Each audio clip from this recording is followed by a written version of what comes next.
Good morning, everyone, and welcome to our Hoonko Service. The Hoonko Service is a significant memorial service observed in our Jodo Shinshu tradition. It is held in observance of the death of our founder, Shinran Shonin, who set the path of life of Nembutsu, which is embraced by the many throughout the world. A warm welcome also this morning to Reverend Koichi Mizushima, who is the minister's assistant from the Buddhist Church of Sacramento. In addition, he is also the youth coordinator of the BCA. In the past couple of years, he has worked closely with Reverend Fujimoto on the BCA Art Committee to bring forth the art exhibits which many of our local talents have participated in the virtual setting we have all come to enjoy. Reverend Mizushima will officiate today's service and deliver the Dharma message. Please join in Dasho as we will begin today's service meditation. Sensei will ring the bell before and after the reading.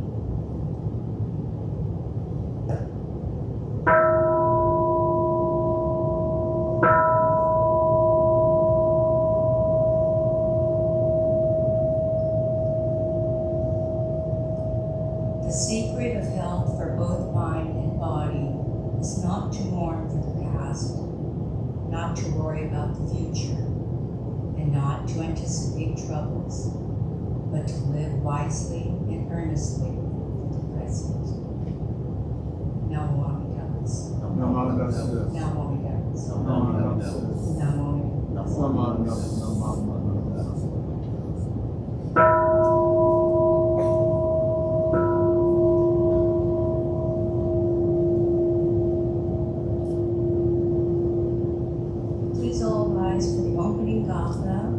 Hong Kono, which is in the Purple Book, page 260 in the Purple Book.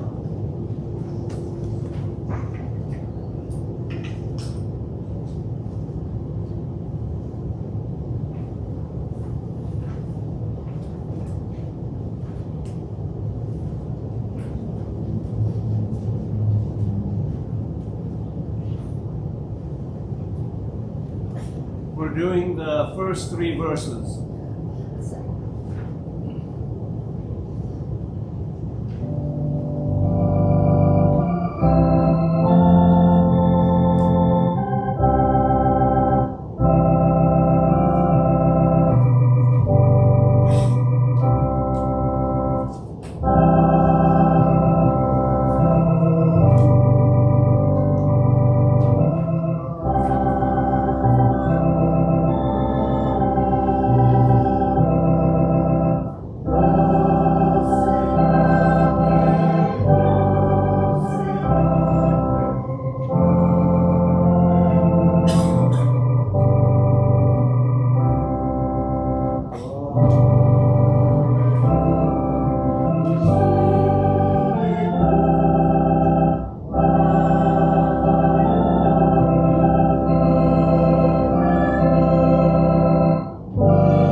Hard is it to be born into human life. Now we are living it. Difficult it is to hear the teachings of the Blessed One. Now we hear it. If we do not realize the truth in this life, when will it be realized? Let us reverently take refuge in the 3 treasures of the truth. I take refuge in the Buddha. May we absorb ourselves in principle of awakened enlightenment and awaken in ourselves the supreme will. I take refuge in Dharma. May we be submerged in the depths of doctrine and gain wisdom as deep as the ocean. I take refuge in Sangha. May we live in harmony in the great assembly as disciples of Buddha and be free from all hindrances, becoming units of true accord in the life of harmony, in the spirit of universal oneness, free from the bondage of selfishness. Even through hard is it to hear such an excellent, profound, and wonderful document? Now we are able to hear and receive it. Let us thoroughly understand the true meaning of the Tathagata's teaching. Namo Amida. Namo Amida. Namo Amida. Namo Amida. Namo Amida. Namo Amida.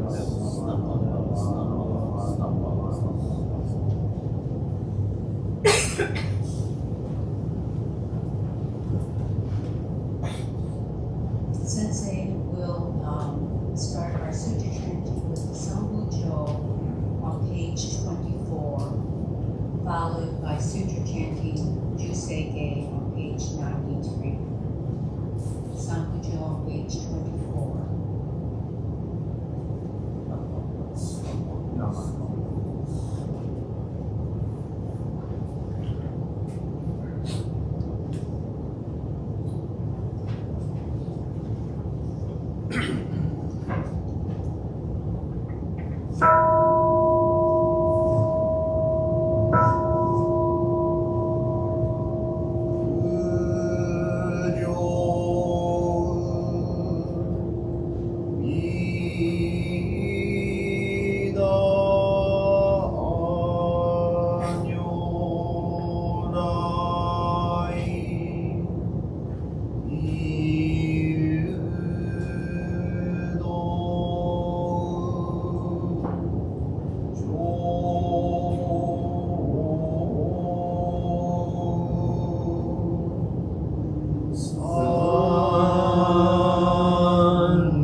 世主不在小民具政府上昇が可視領仏道上昇長立法空教未承問政府上昇が利欲人少年上平主本業死ぬ無領土一生天日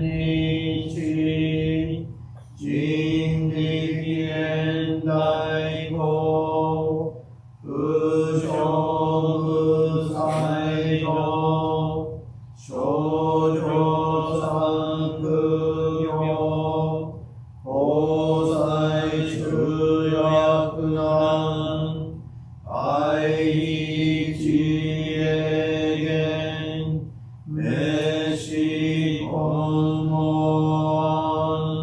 永続小悪道通達年注文放送上安道医療老実法日月修十期天候本普賢一種解放層法制空独法情報大集中説法四畜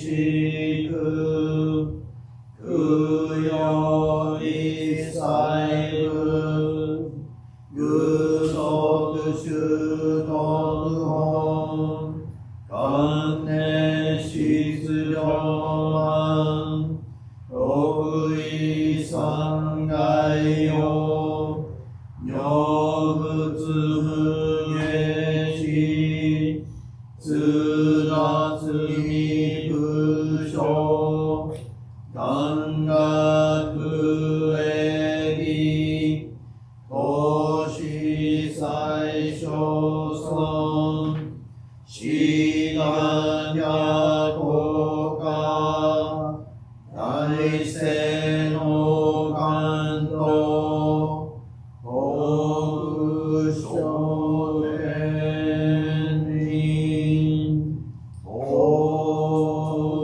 人名下ナマンダブ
Good morning, everyone. Would you like to start with some Buddhist jokes? I think that's very important. So, sometimes we are a bit shy to talk to other people that are not part of our tradition about what Buddhism is. So you can always tell them these good Buddhist jokes. And I've told them to you before. So if you know the answer, you can yell it out. Okay. Why did the Buddha not vacuum underneath the couch? Because he had no attachments. So you got to think about these jokes a little bit, right? Vacuum attachments? Okay. All right, let's try to do a little better. Just a couple more. Okay. What did the Buddha say to the hot dog vendor? Make me one with everything. We're all interconnected. You get it? Okay, we're warming up. Okay. But what did the hot dog vendor say to the Buddha when he asked him for his change? He said, change comes from within. Okay. So if you don't remember anything else about my Dharma talk today, I hope you remember those 3 Buddhist jokes, okay, that you can tell your friends. As our wonderful chairperson mentioned today is our very special Buddhist holiday, right? It's our Hoonko Service, right? And as she mentioned, Hoonko is the day that we remember the death of Shinran Shonin, the founder of our sect of Jodo Shinshu Buddhism. Now, Hoonko can be celebrated in November, like we are doing today, at the end of November, usually somewhere around November 28th. And that's actually based on the old lunar calendar, kind of an older calendar. So there are other Nishi Honganji temples that actually celebrate Honganji in January because they use the Western, I think it's called the Gregorian calendar, and that's usually celebrated on January 16th. So have you seen that ever? Have you seen temples that do the Osaji service, that memorial service, every 16th of every month, not just in January, but on the 16th, no matter what day it is, they always do a service and they will chant Shoshinge from Shinran Shonin's work. So that's 2 different ways of celebrating. But today, we are celebrating Hoonko in recognition of the old lunar calendar, right? And Hoonko means to repay a debt of gratitude. To repay a debt of gratitude. And that was such an interesting definition when I thought about it, because when I think about Hoonko as a memorial service for Shinran, I think of Buddhist memorial services, right? And memorial services are such an important part of our Buddhist tradition, a very important part. Because our memorial services are not just a time when we're supposed to just feel sadness, right? Of course, that's a part of it, but that's not the main reason that we have memorial services. In fact, the main reason we have it is at the memorial service, it's a time to look back and remember the person that we have lost. And we want to feel truly grateful for having that person in our lives. That's why we have our memorial services. And it's difficult to feel gratitude at this time, right? It's hard to feel gratitude at a time that we're suffering such a deep and profound loss, especially if it's a loved one or a dear friend. So it doesn't seem natural to feel gratitude. But in Buddhism, instead of focusing on the loss part, instead of focusing on the loss of the loved one, we want to focus on that time that we had with them. How fortunate we are, how lucky we are to have ever even had that person in our lives. So instead of focusing on, oh no, I'll never be with them again, I'll never see them again, I'll never hear their voice again. Instead of focusing on that, we will focus on how fortunate I was to even have that person in my life. How fortunate I was that our lives crossed paths, right? And all the infinite combinations that our life course could have taken us. So no matter how brief or how long you've known that person, we still aspire to feel that deep gratitude. So, as we remember Shinran Shonin on this day, you know why I keep pointing here, right? That's Shinran over there. Okay. So, as we remember Shinran Shonin on this day, it's amazing, right? Because what are we celebrating this year about Shinran Shonin? We're celebrating that. You've heard the 850th. You're hearing that number, right? 850th, and you hear 800, right? So 850th is celebrating the birth of Shinran Shonin, 850 years, and then 800 years is how long Jodo Shinshu has been established, right? So that's a long time, 8 centuries. So it's important to know that Shinran Shonin, we keep talking about how important he is, but Shinran Shonin, I would argue, wouldn't even be important in history without his wife, right?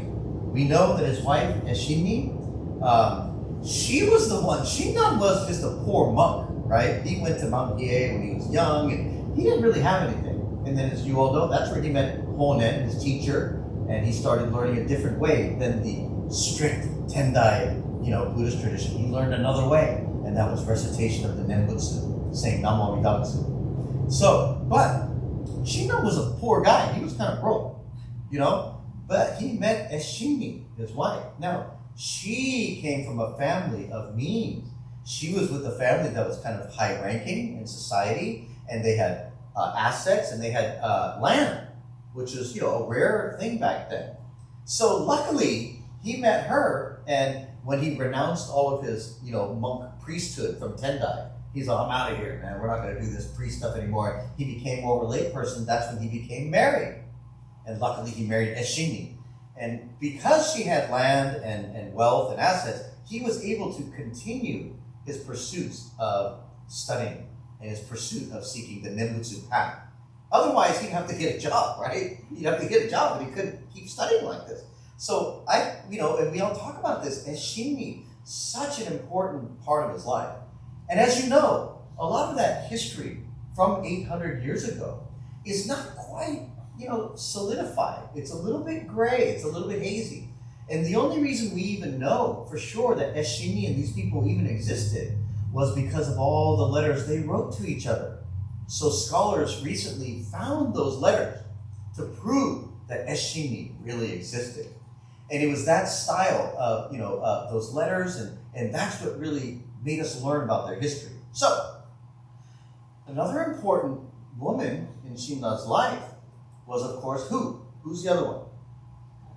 The daughter, right? So Eshini was important because she had the land, but as Shinran neared the end of his life, because Shinran lived from, 1173 to 1263. So he lived till 90 years old, which at that time, very rare, right? Very rare to live that long at that time. So he lived to 90 years old.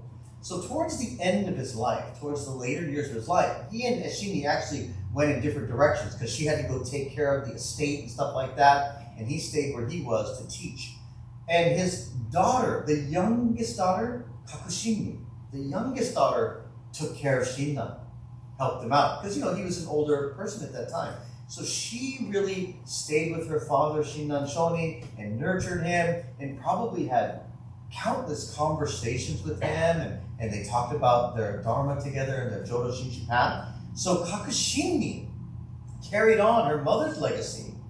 And it was after Shinran Shonin passed away that Kakushimi really built the mausoleum, the place where Shinran's ashes were held. And that is what became Honganji.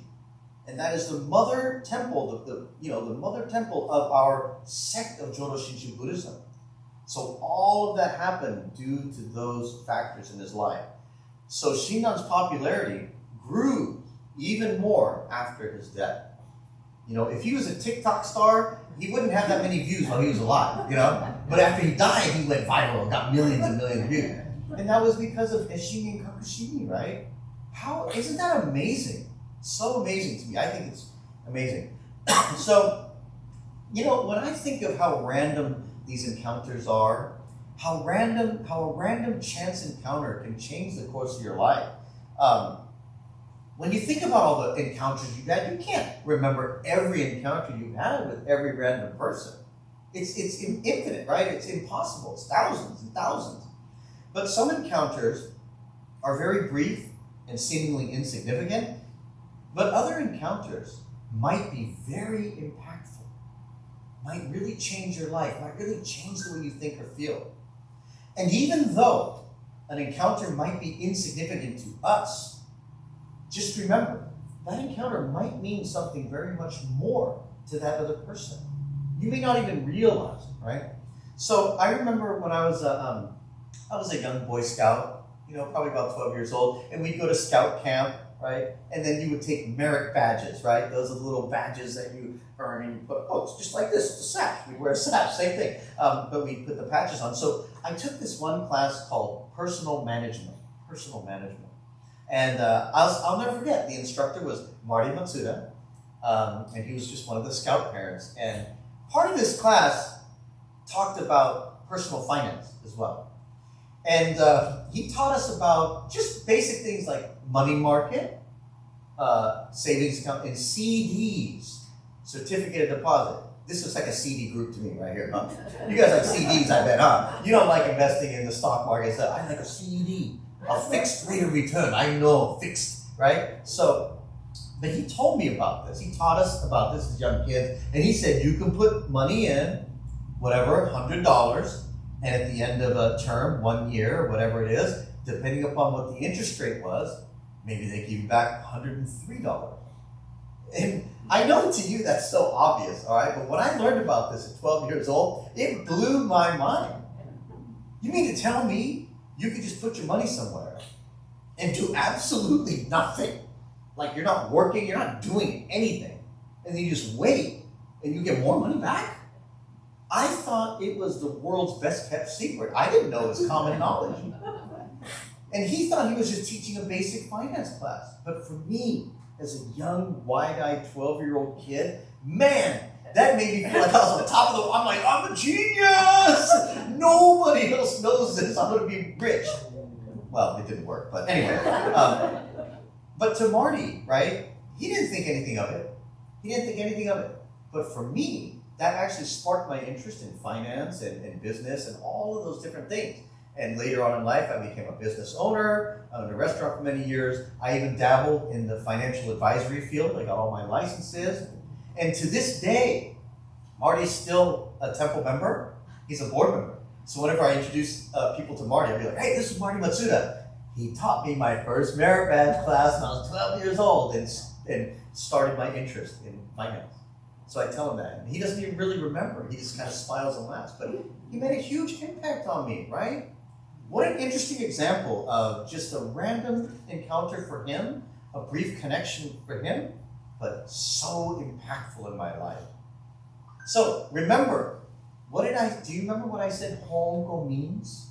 I said the definition of Hoonko. Good thing you're recording it, they can watch it later. Anybody remember? Straight A students? Hoonko means to repay a debt of gratitude. To repay the debt of gratitude. So we talk a lot about gratitude, of course, in Jodo Shinshu, always gratitude. But we don't talk about the repayment part, what that means. Feeling gratitude is wonderful and it's a fundamental aspect teaching Buddhism. But because when you're feeling grateful, you're focusing your mind and heart on outward, right? When you're being grateful, you're focusing outward. You're being selfless. When you're not being grateful and you want, you're thinking inward. You're being selfish, right? So what does it mean to repay a debt of gratitude? Especially if we want to repay that debt of gratitude to someone we've lost, to someone we passed away. You can't pay them back, right? So this is what I believe this to mean. Since we can't pay them back, I think in their honor, we should pay it forward. And so that's my challenge to all of us today. Let's go beyond just feeling grateful and acknowledging gratitude. Let's go beyond that. And let's try to pay it forward. Let's repay those feelings of gratitude. And we can do this by putting just positive energy and compassionate energy out into the world. So when I say pay, I don't mean pay, like it's your CD interest. I mean pay it forward with positivity and compassionate attitude. It doesn't have to be huge necessarily. It doesn't have to be anything crazy or grand. It could just be an attitude, a smile, a gesture, whatever it is. But if you put that positivity out in their memory, isn't that the most wonderful way you can honor someone? I have some, I'm not here that often, so you got to hear all my stories, okay? So I was at the grocery store yesterday. I wish I could, I have a picture of it, I wish I could show you, but I went to the grocery store, and I went to the potatoes, right?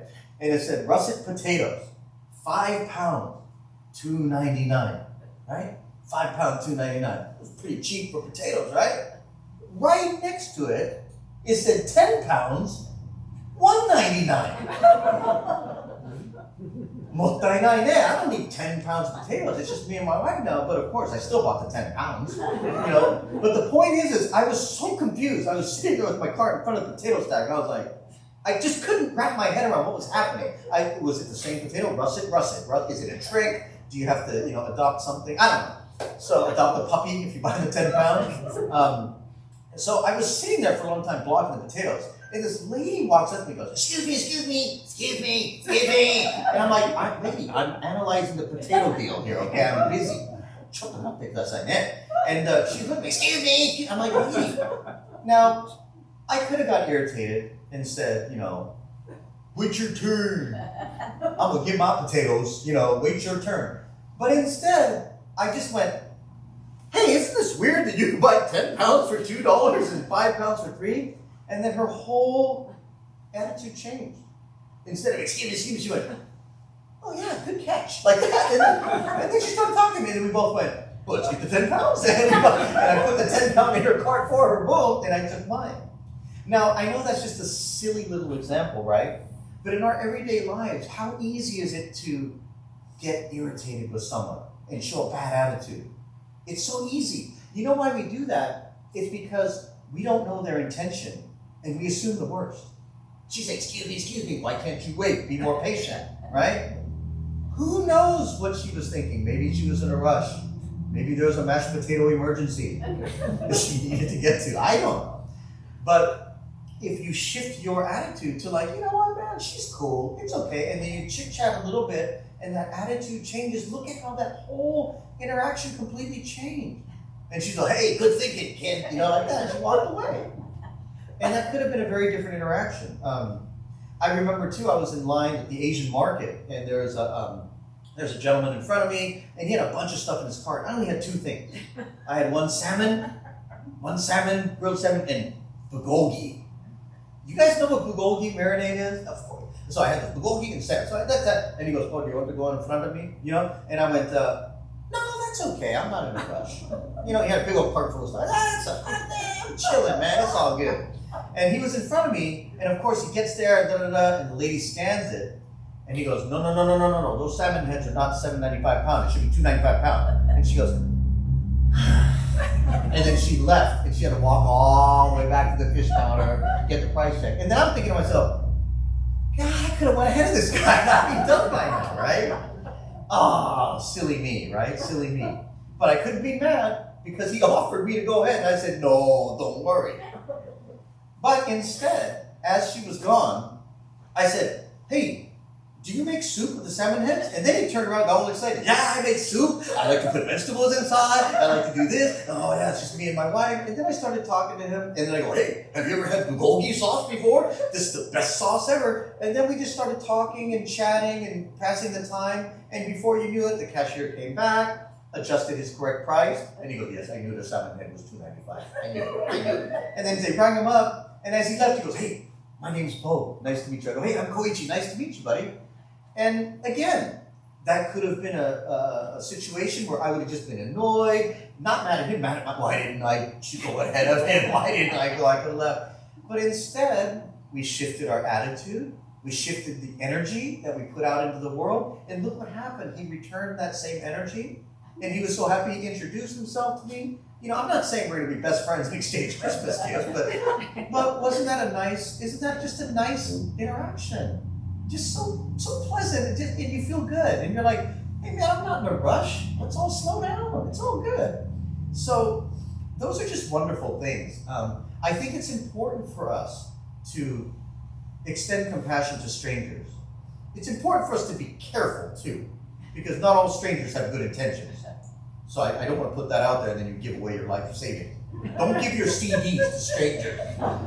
Never. But what I mean is, in general, if it's a harmless interaction and you're in a safe place and position, how wonderful it is to put forth a nice attitude. This is just one more, since you're here. One more. I was eating. My wife and I were eating breakfast at this place, and it had patio dining outside, patio seating, and it was on a weekend.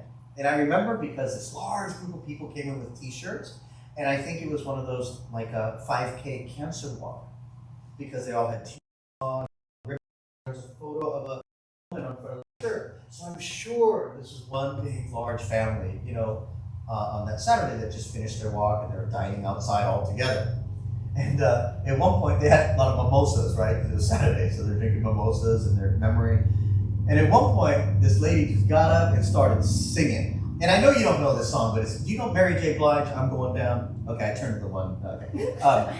But she just started singing at the top of her lungs, I'm going down. Like she was just singing, dude. And she was just letting it go from the heart. And I could, the doors were closed. I could hear her through the door. And it was actually just beautiful. It was powerful. Some of the people on the patio, they clapped after her too. And as we finished our breakfast and we were leaving the restaurant, we paid, and they were still there, this big group of strangers, right? And I just went up to her and I just went, Mary J. Blige, like that. I just went, Mary J. And she just smiled from ear to ear, and I just walked up to her and I just gave her a big old hug. Complete stranger. Because I knew she was in an emotional moment, right? They were singing, they were feeling something. And that feeling came out, and it just came out and washed over everyone and everything. And as a stranger, we could just walk by without a comment, without a care. But I just wanted to say, I hear you. I hear you. I see you. I feel you. And that's it. Like I said, we're not going to exchange Christmas gifts either this year either. But, you know, but I think it's wonderful for us to take that extra step sometimes, right? Sometimes we're very shy, keep to ourselves. You know, you don't want to get in other people's business. But I don't know, I think it's wonderful to put out positive energy. And that's what I think of when I think of gratitude. If I think of gratitude for Shinran Shonin or for those that have passed away, I think what better way to honor them than to put out that wonderful positive energy into the world. And that will make the world just a better place. And we hope that that passes on forward. So again, that's my challenge for all of you today on Hoonko. Not just Hoonko, every day, right? But especially on Hoonko time. Let's go beyond just feeling grateful. And let's repay those feelings of gratitude by putting that positive and compassionate energy back out into the world. And remember, it doesn't have to be anything huge or grand. It could just be a feeling, a small attitude, a smile, or even a small gesture. But whatever it is, let's keep putting that positive energy out into the world with no expectation, right? With no expectation. So please join me in closing Gasho. In reflecting upon the life of Shinran Shonin, we realize that we are all connected as human beings. The things we do and say may have a tiny effect on others, or the effect could be profound. So let us honor Shinran Shonin by making sure our actions are positive and compassionate. And let us try to spread light from one person to another to make our world a better place. Namo Amida. Namo Amida. Namo Amida. Namo Amida. Namo Amida. Namo Amida. Namo Amida.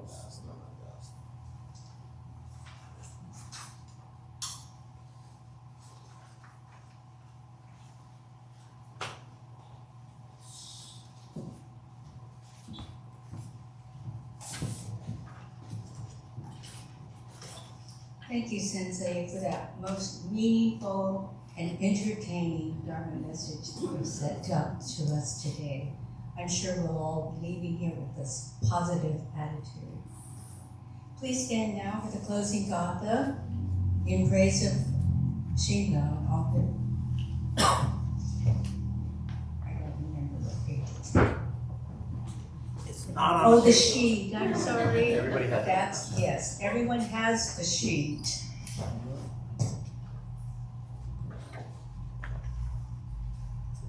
We're doing the first And three verses verses. 1, yes, I remember this one, Ken.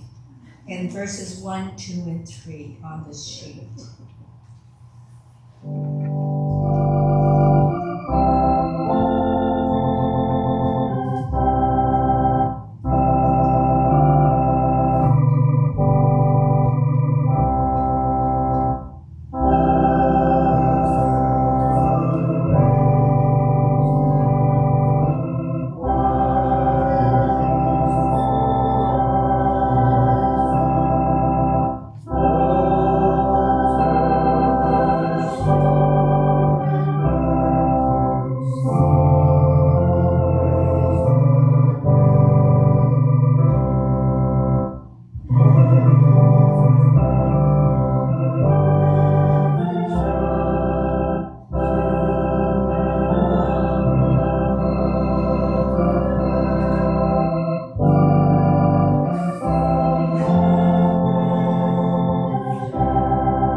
Namo Amida Butsu. Namo Amida Butsu. Namo Amida Butsu. Namo Amida Namo Butsu. Amida Butsu. Namo Amida Namo Butsu. Amida Butsu. Namo Amida Butsu.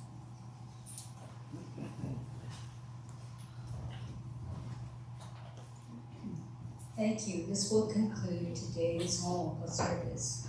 And we made it, Sensei. We did it. I would like to thank Mizushima Sensei for taking the time to come and join us today for an enlightening and entertaining Dharma message. I'm sure if you check later, Ty will have it on the computer or digitally, and you will go viral. Thank you, George, for bringing up the Concho and for setting up the organizing for this morning, and Dr. Kent for playing the organ music. And we thank Ty for the videotaping of today's service. To Helen, Linda, and Lauren, and their November Chogan for the attention to the Enmanji and for providing a light lunch for all of us this afternoon. So please, everyone, after you have a shokod, or if you have not yet, please do so, and join us for lunch in the social hall. Thank you very much for attending. Are there any announcements to be made? If not, I was told that there are the 2024 calendars which are located in the table in the back door there. And please, if you did not receive one this morning, please help yourself. All right, thank you, and we'll see you next door for lunch. Namandas, namandas, namandas, namandas, namandas, namandas, namandas.